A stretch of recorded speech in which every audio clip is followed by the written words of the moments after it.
Hey there, and welcome to Echoes of Age.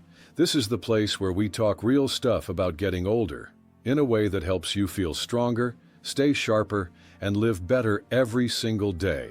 We're diving into the things no one really talks about when it comes to aging, but should. Let's jump in, Ted. Most people have heard it. Just keep walking and you'll stay healthy into old age. And on the surface, it makes sense. Walking is simple, free, and keeps you moving. But here's the problem. Past a certain age, relying only on walking can actually cause parts of your body to age faster. That's right. While walking does wonders for your heart and mood, it can leave your joints overworked, your muscles shrinking, and your balance fading without you even noticing. Think of it like keeping a car engine running, but never checking the tires, brakes, or oil. Sooner or later, something gives out, and often, it's at the worst possible time. After 70, the human body needs variety, different kinds of movement that keep muscles strong, joints protected, and reflexes sharp. Walking alone won't give you that. I'm Dr. Laura Bennett. In today's video, I'll share 5 doctor back habits that go beyond walking to help you stay strong, pain-free, and independent well into your 80s and 90s.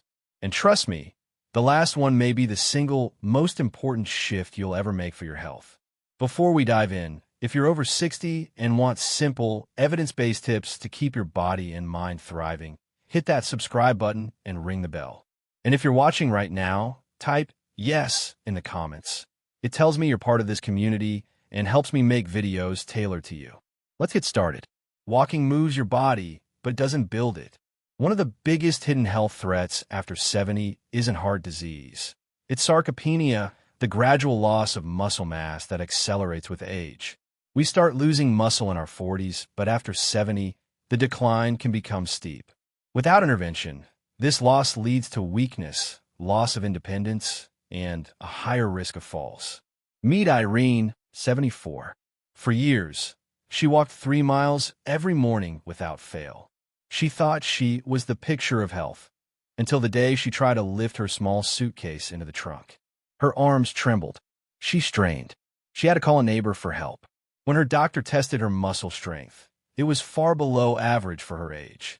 The reason? Walking had kept her active but hadn't challenged her major muscle groups, her back, glutes, arms, and core. She began doing simple strength exercises at home. Wall push-ups while waiting for her tea to steep. Standing calf raises after brushing her teeth. Seated overhead presses with 2 water bottles. After just 8 weeks, Irene noticed she could climb stairs without gripping the railing and even open tight jars again.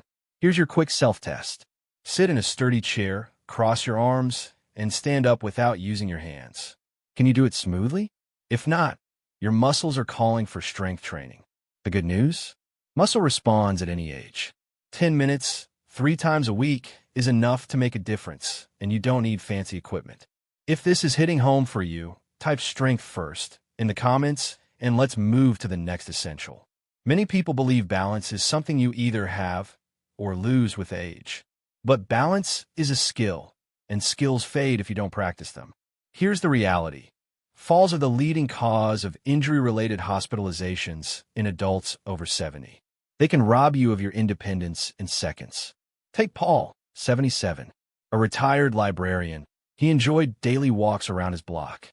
One afternoon, he stepped off the curb, caught his toe on the edge, and stumbled hard. He didn't break anything, but the scare left him anxious about going outside. His physiotherapist didn't tell him to walk more.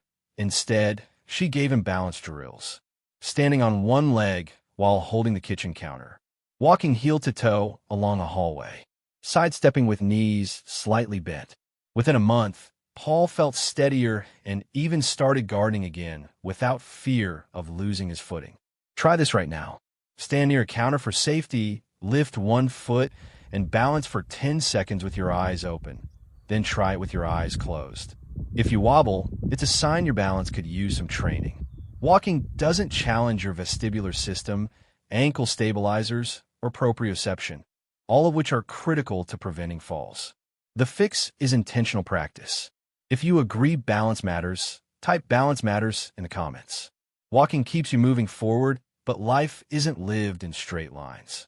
twisting to grab something, reaching overhead, bending to pick up a drop spoon. These require flexibility and mobility, not just endurance.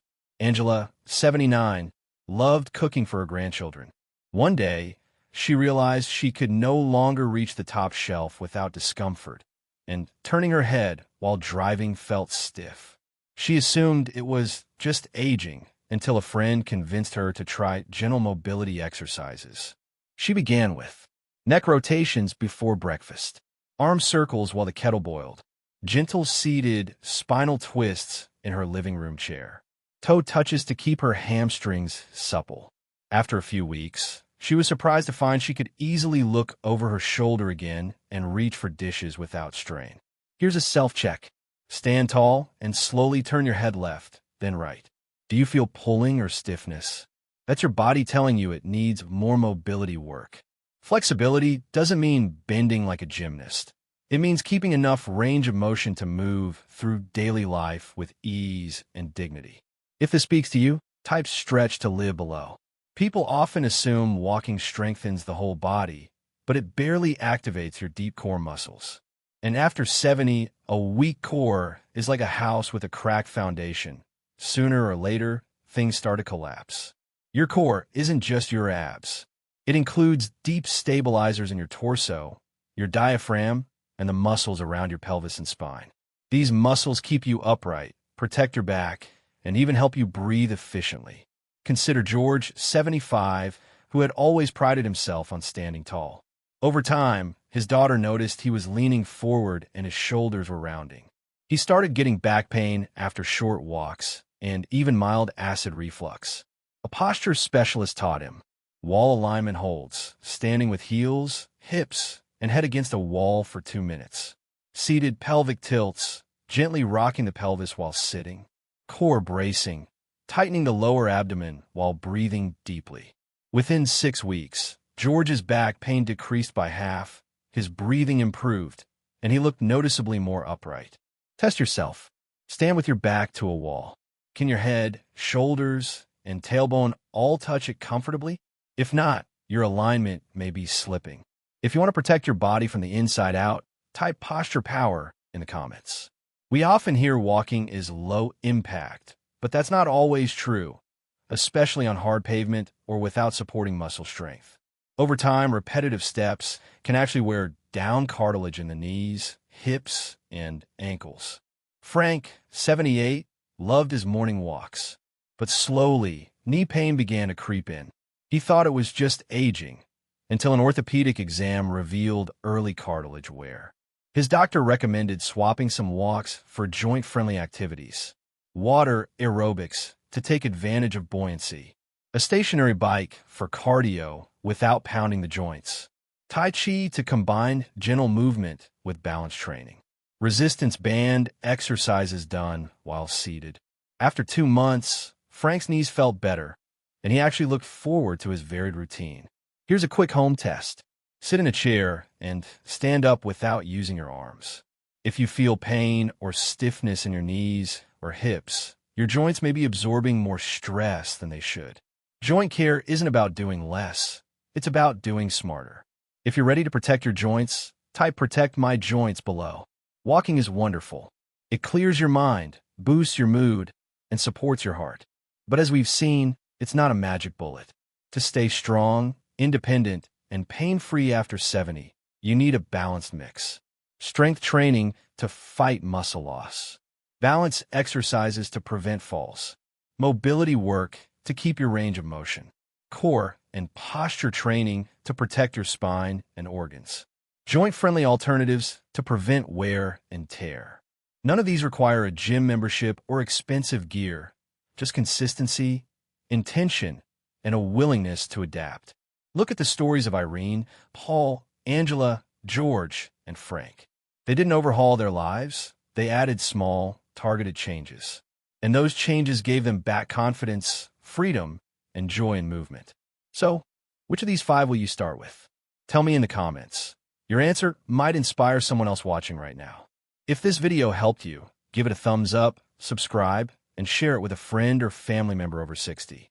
Let's build a community of empowered, active elders who refuse to let age define them. Until next time, stay strong, stay curious, and keep moving in all the ways your body deserves.